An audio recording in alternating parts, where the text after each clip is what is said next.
I want to talk about something that's kind of been in the media lately that's been a surprise, honestly. The Browns. The Cleveland Browns are in contention to make the playoffs. This will be the first time since 2002 they've been in the playoffs if they make it. It's very interesting. I mean, in 2016, which was 4 years ago, they were 1-15, and then 2017 they were 0-16. The Browns were pretty much the laughing stock of the league.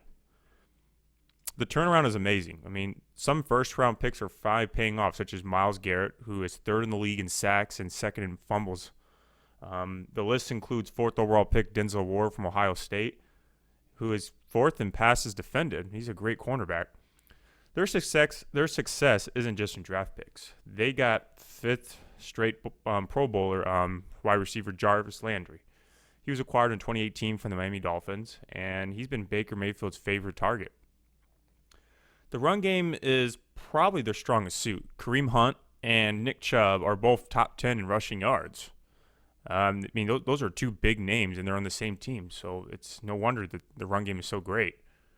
Nick Chubb's is the most efficient with the ball between the two. He averages 6 yards per carry, which is the most among running backs, so that's incredible from him. I mean, shout out to head coach Kevin Stefanski. I mean, his experiences as an offensive position coach are finally helping him out, and he's able to maintain that solid defense.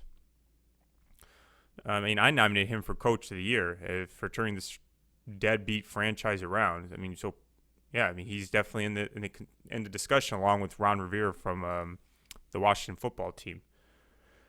Their defense is nothing spectacular. It's just very solid, as I mentioned. The strongest trait in that defense is their rush defense and just being very disciplined. I mean, they're second in the league in first down penalties allowed. I mean, all those little tiny details, those pay off in the end. They won 6 games with rush-heavy offenses, including the Titans with Derrick Henry, and it makes sense why they're so successful, and they, of course, won that game. They're also very aggressive in the defensive side. They are third in forced fumbles, and as a result, they have the highest turnover percentage in an offensive drive on their opponent's team. Lastly, there's just a huge improvement in Baker Mayfield. He was a guy that was easy to, pick on or just kind of shoot down just because of his antics. He was in Oklahoma. He was just very loud, did some weird gestures, and he just came off as just a very cocky dude. And he got in trouble that one time for with the police where he got tackled, and he was just easily someone you didn't want to root for. And his first year, he didn't do too bad. His second year, he had a very down year, and that's when people started to think that maybe he's the problem for the team.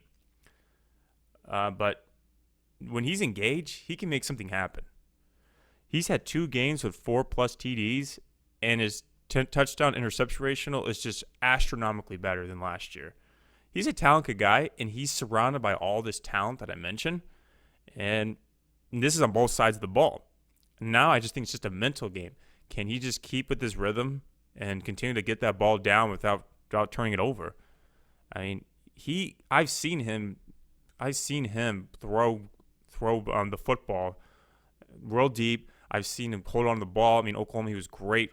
He was great at minimizing turnovers, and he can do the same thing now. He just got to keep himself engaged and just not let anything get to him. And I think he's finally catching on to that. I mean, big props to him for just turning it around because people were doubting him at the beginning of the season. People were doubting him in the middle of the season when the Browns were still doing good, but he just didn't let it get to him. He's just fully engaged now. I think the Browns are going to make it to the playoffs and do well. I mean, there'll probably be a wild card team, just because there's just a very stacked division out there, and hopefully him and the Browns will get at least one win. I'm rooting for them, and I expect another great season next year too.